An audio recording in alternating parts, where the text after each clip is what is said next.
এই সিস্টেম আজকের বাংলাদেশেও এখনো আছে। সেই সময় ফিরাউন টাকা নিত, টাকা নিয়ে তাদের লাশ আগে দাফন করে দিত। আজকের বাংলাদেশেও অনেকে টাকা নেয়, টাকা নিয়ে আগেই প্রশ্ন ফাঁস করে দেয়। কথা বলেন, খবর শোনেন নাই? সেই আবেদ আলী চাচা পিএসসি বোর্ডের চেয়ারম্যান, তার ড্রাইভার হয়ে বিসিএস এর প্রশ্ন ফাঁস করে দিয়েছে। আগে টাকা নিয়েছে, আগেই প্রশ্ন ফাঁস করে দিয়েছে।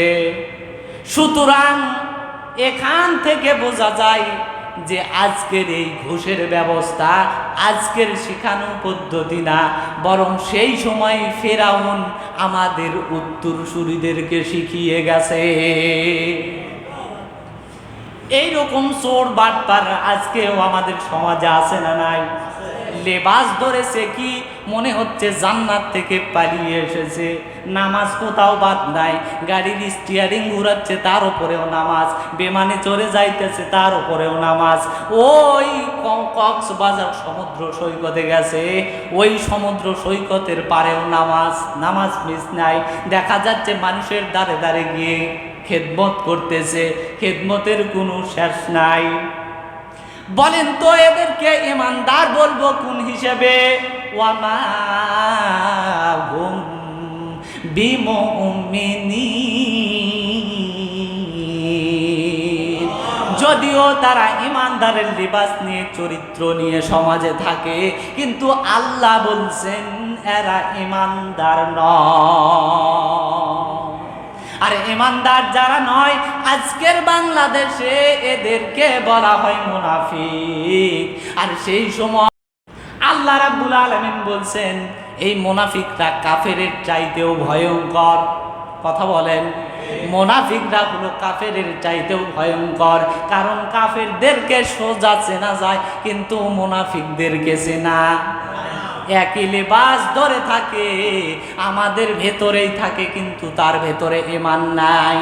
এই কুফরি যারা করে আল্লাহ রাব্বুল আলামিন তাদের বিষয়ে স্পষ্ট করে বলেন, ইন্নাল্লাযীনা কাফারু ওয়া মাতু ওয়া হুম কুফফার উলাইকা আলাইহিম লা'নাতুল্লাহি ওয়াল মালাইকাতি ওয়ান নাসি আজমাইন।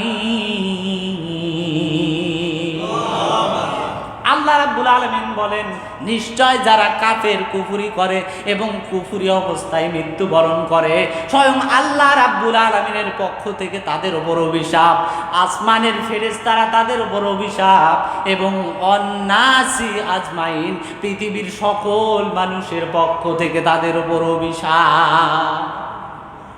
বলেন তো, যেই মানুষগুলো মেধা দিয়ে পরীক্ষা দিয়েছে, যখন জানতে পারলো প্রশ্ন ফাঁস করে তারা পাস করেছে, বলেন তো এরা অভিশাপ দেবে কি দেবে না?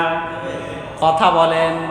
সুতরাং এই সিস্টেম আজকের সিস্টেম না, বরং সেই সময় ফেরাউন চালু করে গিয়েছিল। এরা মানুষকে ধোঁকা দিচ্ছে, এরা মানুষের সঙ্গে প্রতারণা করতেছে। আজকে বাংলাদেশে এইটা আছে বিদায় আজকের বাংলাদেশে উন্নতি খুঁজে পাই না। আমরা পাই না, তারা পায়। এইরকম ধোঁকাবাজ আমাদের সমাজেও আছে না নাই? চোখ বুজে থাক ধোঁকাবাজ, চোখ বুজে থাক ধোঁকাবাজ, চোখে তোদের নাহি লাজ। গোড়া কেটে আগায় ঢালো পানি রে শয়তানি। আমরা তোদের ভালো করেই চিনি, আমরা তাদের চিনি, হয়তো মাঝে মধ্যে নাম নেওয়া যায় না। কথা বলেন। এইরকম অসংখ্য হাজারো লোক দুর্নীতি করে পার পেয়ে যাচ্ছে, আর আমরা দিনের পর দিন তাদেরকে ছাড় দিয়ে যাচ্ছি। কথা বলেন ঠিক কিনা?